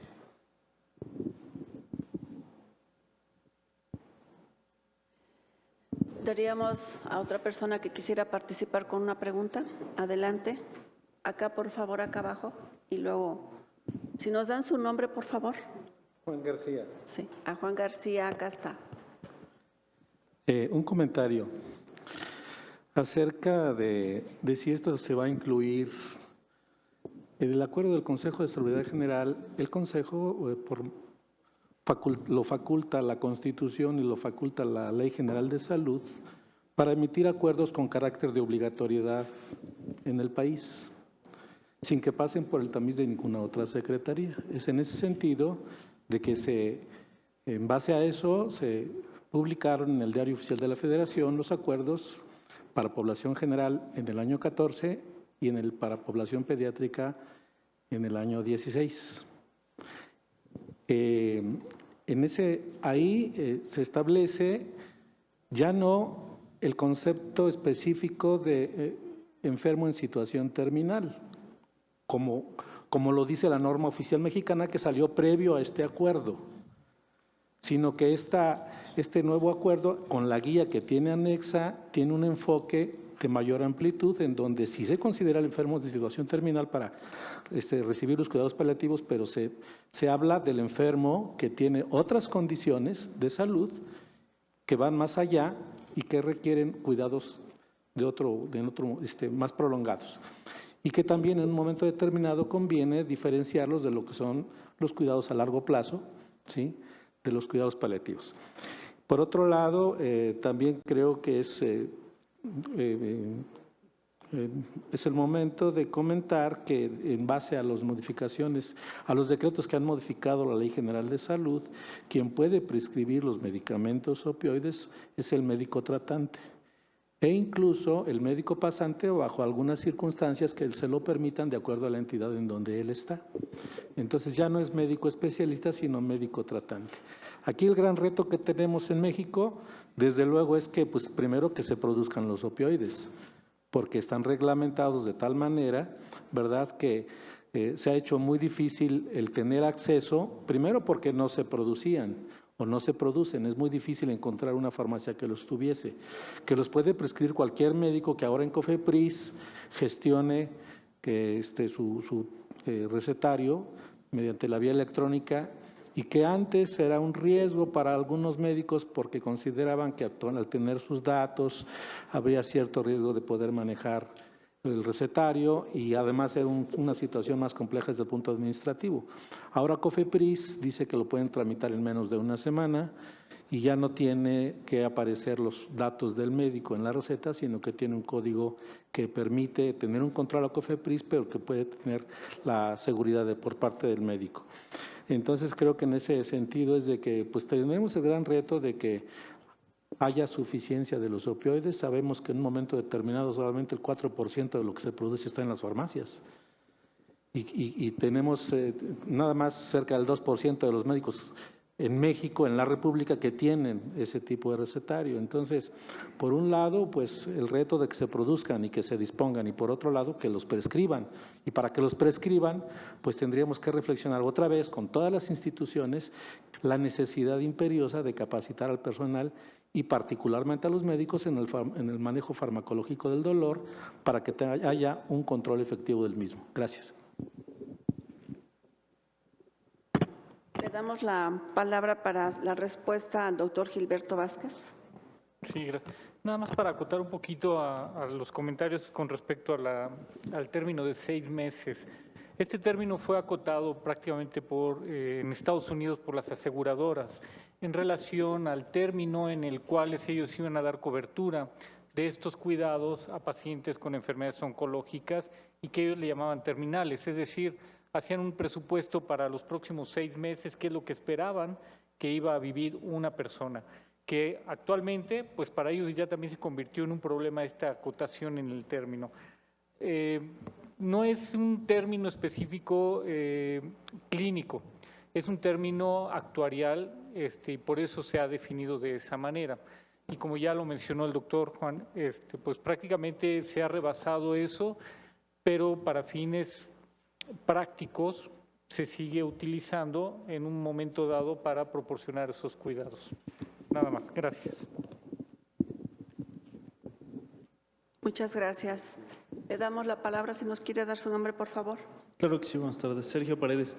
2 preguntas. La primera en sentido del tema de la cultura de la prevención. En México no tenemos de por sí una cultura de prevención en salud general. ¿Cómo llevar este tema a la sociedad en general?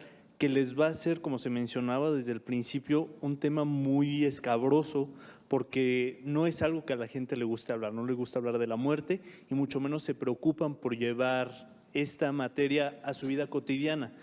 ¿Qué se tendría que hacer desde la parte gubernamental para poder dar un mejor mensaje o poder hacerlo más accesible a la gente? Y en segundo lugar, en tema presupuestal, ¿qué se tendría que modificar en cuanto al tema de infraestructura y personal médico capacitado para poder atender a esta gente? Porque digo, no es desconocido el tema de la cantidad de problemas que tienen los diferentes hospitales públicos, principalmente en cuanto a la recepción de enfermos. Y este sería un problema muy grave para estas personas que a final de cuentas, aún estando la legislación, no podrían acceder a esta clase de tratamientos. ¿Qué me pudieran comentar al respecto? Sí, quisiera tocar el punto de la parte que comentas, muy importante. Me gustó la forma como lo estás planteando. O sea, ¿qué vamos a hacer con la comunidad? O sea, vamos a hablar de mucha gente aquí en la ciudad. Le decimos, oye, es que hay que irnos a la parte rural. Sí, pero allá es de, no hay que ir muy lejos, vete aquí a la periferia de la ciudad. Aquí todo el mundo, la migración nos está también rebasando, ¿no? La búsqueda de trabajos y todo esto, que sabemos bien que esto hace que la persona que viva en el punto más lejano se migre a la ciudad. Y entonces, cuando a mí me decían, oye, ¿y lo que se hizo en el medio rural, crees que lo puedes hacer en el urbano? Pues sí, porque aquí hay organizaciones no gubernamentales, hay muchas organizaciones civiles, como ya se fue escuchando, y que están en pro de y a favor de. Nosotros los abogamos a la parte de que los profesionales de la salud se tienen que sensibilizar, porque aún así ahí hay resistencia en algunas partes, ¿no? No quiero generalizar. Pero ¿qué pasa con la población? Existe un gran desconocimiento y entonces, ¿quiénes podrían dar esa información a la comunidad? Pues muchos que ya sufrieron esta parte y que a lo mejor la vivieron y que ya pueden comentar acerca del tema y que muchos, yo creo que de aquí nadie nos salvamos de haber tenido una amistad, un amigo, un hermano, un primo, un familiar que murió por dolor. Eso nos sensibiliza. Ya estamos sensibilizados. Lo que hay que hacer es articular el cómo le vamos a hacer. Cuando hablamos del cómo le vamos a hacer es qué le voy a decir al médico. Yo escuché en muchas mesas a expertos decir, no puede haber cuidados paliativos en el primer nivel. Eso es imposible. Y nosotros comprobamos que un médico general, un médico pasante, una enfermera que incluso no es ni licenciada, que se le sensibiliza y se le habla del tema, puede acompañar, ayudar, ¿sí? al que está sufriendo dolor y más aún a los familiares que están sufriendo, porque hay lugares que no te imaginas, bueno, me imagino que sí, pero en mi caso hemos tenido casos así, pero lejanos, así que dicen, bueno, es que este paciente no puede ser que ahí le estén dando cuidados paliativos. Y es una realidad hoy en día, cuando hay actitud y hay algo muy importante, la voluntad y la parte humanitaria que todos tenemos. Entonces, a mí me preguntaban mucho, oye, ¿y cuánto te costó llevar la capacitación a todo el país? Pues fue muy económico porque hubo mucha voluntad de los que recibieron la capacitación. Decían, yo me pongo mis gastos, yo quiero estar en tu curso y quiero aprender porque tengo un familiar que está sufriendo. Entonces, esa parte, nosotros costeamos en aquel entonces en IMSS Prospera y nos gastamos 3.7 millones de pesos por capacitar de todo el país. Fue un costo mínimo para lo que en verdad se ofrece. ¿Qué pasaría si nos dan una partida presupuestal para capacitación, sensibilización a la población? Sería fabuloso. Eso sería algo, vaya, que si se logra meter en la agenda de la parte política de quienes toman las decisiones y que etiqueten ese presupuesto, uff. Decía un amigo en Chiapas, doctora, acuérdese que no hay cacao no hay chocolate si no hay cacao. Le digo, pues sí, así igualito en todos los programas, ¿no? Mientras no haya presupuesto, pues no. Pero aparte de eso, quisiera comentarte que hay mucha carencia de infraestructura, sabemos, equipamiento, medicamentos, pero hay muchas cosas que los profesionales de salud tenemos en nuestras manos, que son los procesos, procedimientos, que si los aprendemos bien de manera sencilla y básica, podemos apoyar a alguien que en verdad está sufriendo. Adelante, doctor Cerritos, por favor. Sí, muchas gracias. Bueno, exactamente quería comentar también lo de la cultura de la prevención, que como dice usted, no tenemos una amplia cultura de la prevención. y tampoco tenemos una cultura de estos aspectos de los cuidados paliativos. Entonces, sí se requiere de un programa de difusión a nivel nacional. Se requiere la incorporación en las escuelas, una asignatura en las carreras del área de la salud y de manera personal se requiere, me parece, comunicar, establecer uno mismo que quizá le toque a uno vivir esa situación y entonces cómo lo quiero vivir o cómo lo voy a poder vivir. Me parece que pudiera ser por ahí el asunto, ¿no? Y solamente comentar del precio de la morfina, que no sé los referentes que haya, pero hasta donde tengo entendido, cuesta menos de 100 pesos una caja de morfina. Muy accesible me parece, pero no lo sé. Gracias, senador. Adelante, diputada. Bien, yo haré un último comentario en lo que tiene que ver con lo expresado en el artículo 166 bis de la Ley General de Salud, que si bien es cierto, no solamente en este caso, sino en otros, pero en este caso particular, que de las facultades que tiene este Consejo y que emite los acuerdos correspondientes, evidentemente para poder operativizar lo que dice una ley. Sin embargo, no podemos caer en si hay la obligatoriedad para el cumplimiento tal del derecho. Entonces, me parece que estos seminarios, los foros, por demás nos sirven precisamente para debatir si es necesario que lo que exprese el acuerdo deba de expresar la ley para que no haya dudas en torno a la obligatoriedad, ¿no? Y así me parece entonces que es un debate que nos va a enriquecer para que finalmente es cómo garantizamos ese derecho. Gracias. ¿Alguna otra persona que tenga alguna pregunta? A mí me gustaría entonces hacer una pregunta y con esto pasaríamos a las conclusiones. Yo le preguntaría al doctor Alberto Arzaba. Acaba de mencionar que los medicamentos paliativos en México, ¿qué tan están avanzados en comparación a otros países? Debido a que hablamos que para México todavía es un mito los cuidados paliativos.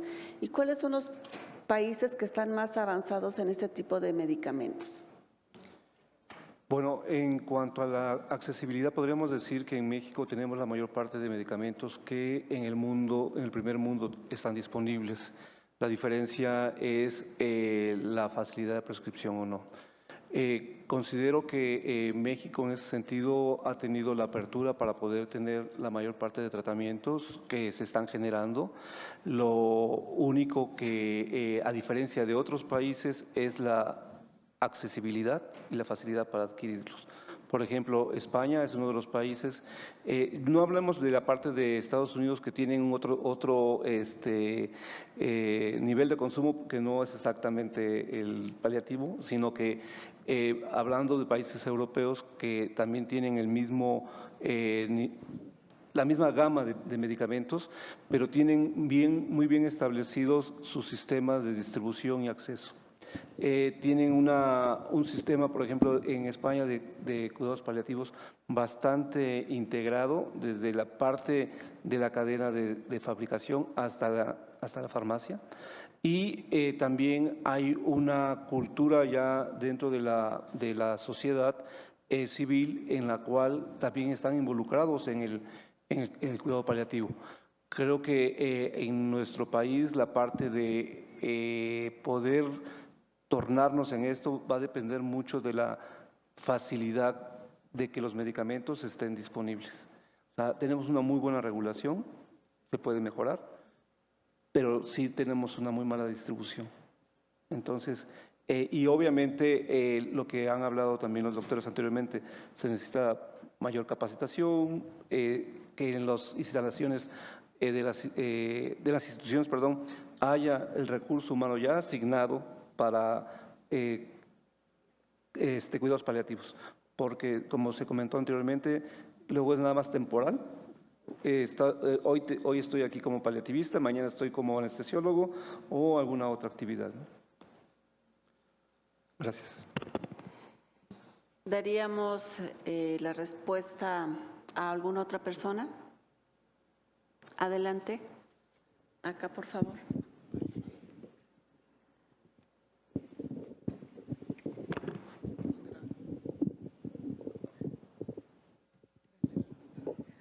Bueno, a mí me gustaría, buenas tardes, María Luisa Romero.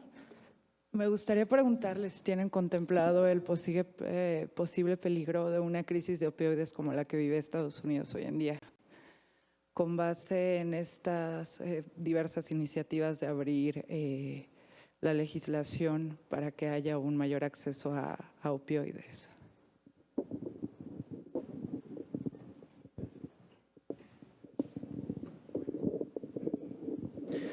Bueno, en realidad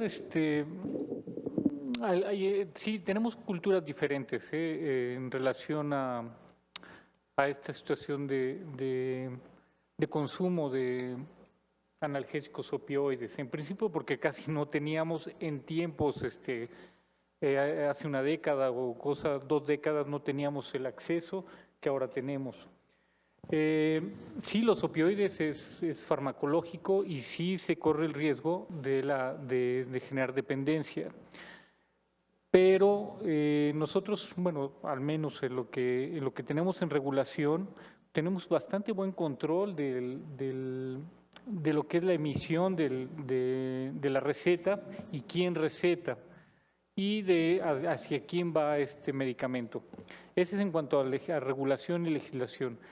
Pero lo otro es que el dolor tiene que ser mitigado y eso es un derecho universal. Entonces, no por el temor de generar una crisis en relación a mayor dependencia, vamos a quitar un derecho humano. Entonces, en medio está lo que estamos haciendo, que es la regulación y el cuidado, pero que sí haya acceso a esos medicamentos. Gracias, doctor. Adelante, y sería la última intervención. Sí, solo comentar que pues esto lo respondería seguramente mejor COFEPRIS. Y COFEPRIS lo que nos ha comentado pues es de que ahora ha instituido un control de libros de control en las farmacias que le permite hacer el seguimiento puntual y diario de los medicamentos y de las recetas que se están generando. Entonces, también ella tiene seguramente en su página el número de médicos exacto que cuentan con este recetario, tiene el número de farmacias que tienen disponibilidad de los opioides y también tiene el número de recetas que han sido surtidas. Muchas gracias. Como se ha comentado, los cuidados paliativos es un mito en el país. Desde una cultura de la prevención en cuidados paliativos para tener una enfermedad terminal y sobre todo una muerte digna. Como todos sabemos, esta propuesta fue hecha por el senador Miguel Ángel Mancera. Es una reforma y es un paso muy importante para garantizar el derecho de la salud de las y de los mexicanos y que aquí también nos encontramos que tenemos que incluir los tratamientos para mejorar la calidad de vida del enfermo y disminuir el sufrimiento, el dolor agudo, que en muchas de las ocasiones es lo que lleva a una enfermedad terminal. También hay que dar cuenta de que debemos hablar de un tratamiento dirigido a 3 esferas de la sociedad. Y tal como se comentó, esto debe de ir dirigido al enfermo, a su familia y al mismo equipo de salud, pues este último también tiene un desgaste emocional, como se ha comentado. Nos encontramos ante algunos retos. Debemos armonizar las leyes para dar cuenta de lo establecido en la Constitución. Debemos garantizar un fondo presupuestal, como se ha pedido y ha sido una de las preguntas, para la capacitación y adaptación de equipos multidisciplinarios y que esto lo veremos y es un compromiso que hacemos los senadores de estarlo impulsando ahora que se presenta el paquete económico 2020. Para poder lograr estos retos es necesario dar cuenta de los diversos aspectos social, demógrafos, geográficos a los que estamos enfrentando. Y así es como estamos terminando el último panel. de este gran seminario, Situación y Desafíos de los Ciudadanos Paliativos Multidisciplinarios en el marco de la reforma constitucional. Les agradecemos mucho que nos hayan acompañado y ahora vamos a entregarles un reconocimiento en este gran seminario con la participación de ustedes y después será la clausura. Muchas gracias.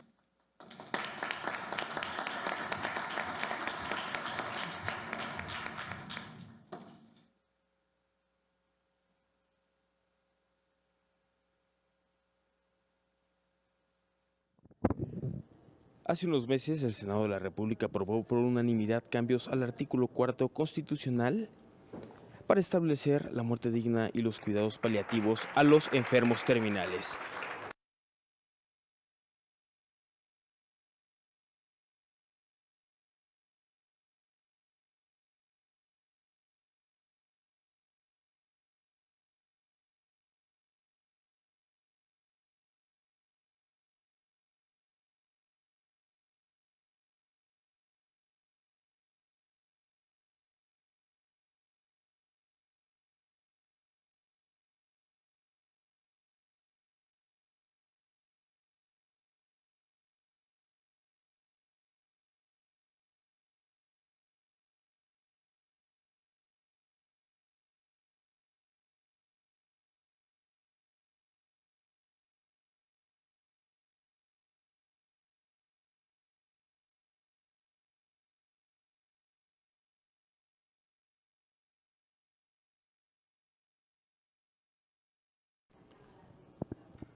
Todos y cada uno de ustedes por su participación.